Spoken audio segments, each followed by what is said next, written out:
Ele perguntou se com as escaladas de guerra no mundo, o Bitcoin pode perder o seu valor. Cara, o Bitcoin pode perder o seu valor mesmo sem escalada de guerra. Então ele não precisa disso. Mas o Bitcoin, cara, o que eu vejo como futuro do Bitcoin é o Bitcoin começar a sair de cena para dar lugar às stablecoins. Então, cada vez mais os americanos eles vão impedir as pessoas de terem uma maneira de operar as suas finanças sem passar pelo controle central. E a melhor maneira de fazer isso é acabar com a ideia das moedas digitais dos bancos centrais, né? Porque você tem três coisas diferentes. Você tem o Bitcoin, que nasce com uma proposta ali de ser uma moeda descentralizada e fugir desse controle estatal. A gente tem abaixo do Bitcoin, ou tipo assim, pegando uma ideia boa e transformando numa coisa do demônio, você tem as CBDCs, que são as Central Bank Digital Currencies.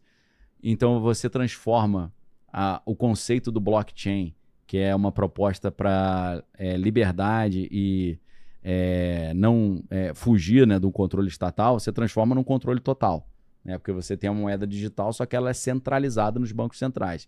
Então é o demônio pegar um negócio que era do bem e transformar numa ferramenta do mal. Só que agora a gente está vendo o Trump literalmente matando as CBDCs. Porque o Trump, ele, para agradar o Vale do Silício que o colocou no poder, ele emitiu uma ordem executiva proibindo o Banco Central americano de fazer uma moeda digital. Aí você fala, então Trump vai acabar com as moedas digitais centralizadas, vai deixar só o Bitcoin e o Ethereum, né, as moedas descentralizadas. Não. Ele está trocando o controle das moedas digitais centralizadas, tirando do Banco Central americano e entregando para o Vale do Silício, que são os caras que patrocinaram ele, com a stablecoin. O que é a stablecoin? É uma moeda digital que é atrelada a uma moeda estável, nesse caso o dólar. Então, assim, a stablecoin é um exemplo de dólar digital, tanto quanto as CBDCs, só que não é controlado pelo Banco Central, é controlado pelas empresas privadas do Vale do Silício. Aí a gente tem o Circle, que é o USDC, tem o Tether, que é o USDT, tem a moeda, a stablecoin do PayPal, tem a stablecoin do Trump, o Trump tem uma empresa de stablecoin também. Então, o que eu creio que, pelo movimento que a gente está vendo, é o Trump parecendo ser a favor do Bitcoin, mas ele substituindo a importância do Bitcoin pelas stablecoins e transformando isso no dólar digital. Talvez seja o XRP, o Ripple, né, que ele vai usar, a gente não sabe exatamente, mas eu acho que o Bitcoin vai saindo de cena e as stablecoins vão ganhar o mundo nisso aí, substituindo as moedas digitais por essas moedas estáveis. Estáveis, tão programáveis e controláveis quanto as CBDCs, né? Então é um sistema que parece lindo de liberdade, mas é um sistema que permite todas aquelas coisas preocupantes, né? De apertar um botão, cancelar a conta do cara, o cara não ter crédito social, não tem acesso à conta, a moeda ser programável no sentido dela ter um prazo de validade, né? Você ganha um crédito de stablecoin dia 5, dia 30 ela expira, você tem que consumir naquele período e só comprar aquilo que o sistema permite, né? Eu quero comprar metralhadora. Não pode. Eu quero comprar carne. Não, carne vermelha não. Você agora tem que ser vegano. Então é tão satânica quanto as CBDCs, mas ela aparenta ser um negócio mais moderno, né? Então acho que aí o stablecoin, o Bitcoin, ele vai saindo de cena. Talvez isso gere uma desvalorização do Bitcoin, né? Tô olhando o cenário e imaginando o que pode acontecer. O Felipe Fio, ele perguntou aqui, ó, se depois da invasão aí do Trump no Equador, ele também pode invadir o Brasil. E se isso acontecer, se o Brasil conseguiria responder à altura. Com certeza. Só com memes, né? Só chamar o Nelson Ned, né? Que vai responder à altura ali, né? Com memes a gente vence. Não tem. A gente fez um flashback histórico, né? Quem peitou se ferrou. Né? A Dilma sofreu impeachment.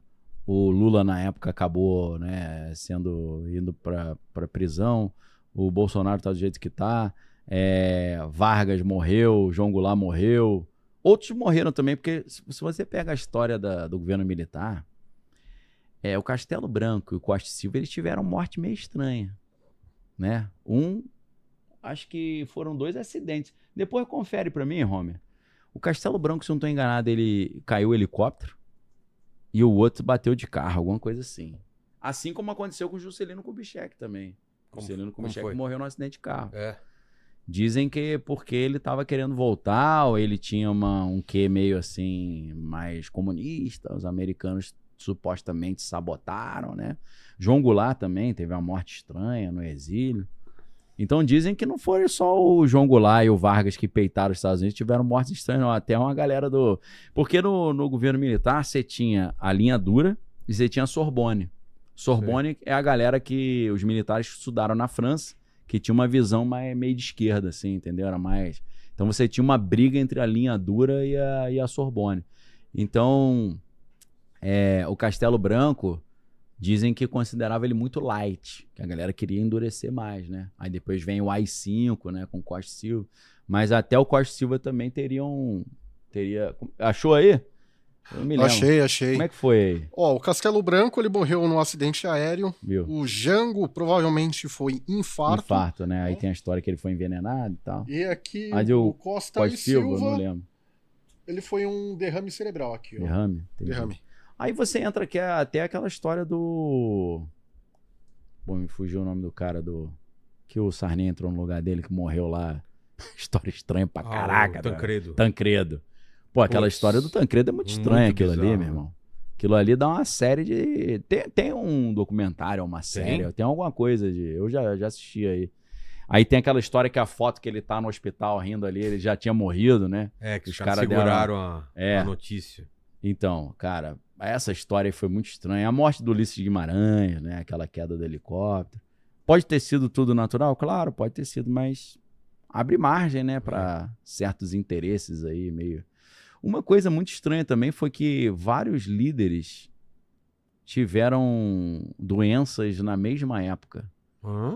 O Lula teve câncer, a Dilma teve câncer, o Hugo Chávez teve câncer, o Enéas teve...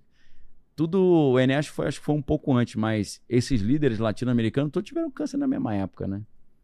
Aí já é uma... E o Hugo Chávez morreu de câncer, né? Aí já é uma outra teoria, né? Aí dá até pra gente meter o John Kennedy nisso aí, mas aí já é outra história. Já é outro tema, né? Eu não sei, Vila, se você quiser perguntar, não sei se falta alguma coisa aí. Então, isso que eu que tava é tanto pensando. tema que, pô... A gente falou do Estreito, falou do... pensado Quer da falar onde, do da onde Apocalipse, por exemplo? A relação com o Apocalipse, né, na Bíblia. Então, Gog. Dá pra gente tocar um pouquinho em umas teorias um pouco conspiratórias, só para ilustrar, porque uma das maiores conspirações que existe é uma carta do Albert Pike, que foi um herói da independência americana. É o único cara que teve autorização para estar enterrado perto da Casa Branca. Você vê a importância dele, né? E ele era um chefão da maçonaria nos Estados Unidos. E ele tem uma comunicação com um cara chamado Giuseppe Mazzini, que ele é considerado o substituto do Adam Weishaupt no controle dos Illuminati da Bavária, né?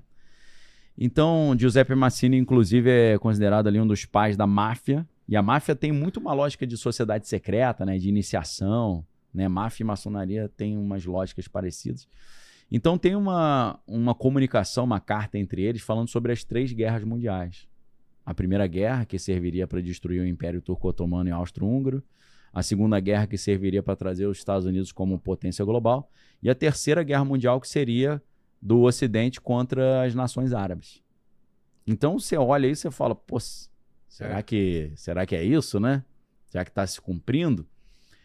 Quando a gente teve o 11 de setembro e começou essa guerra ao terror, aí todo mundo, caramba, a carta do Giuseppe Mazzini, do Albert Pike está se cumprindo. Só que aí esse negócio da guerra ao terror, ela vai saindo de cena e vai chegando a guerra contra a Rússia, vira o novo inimigo, né?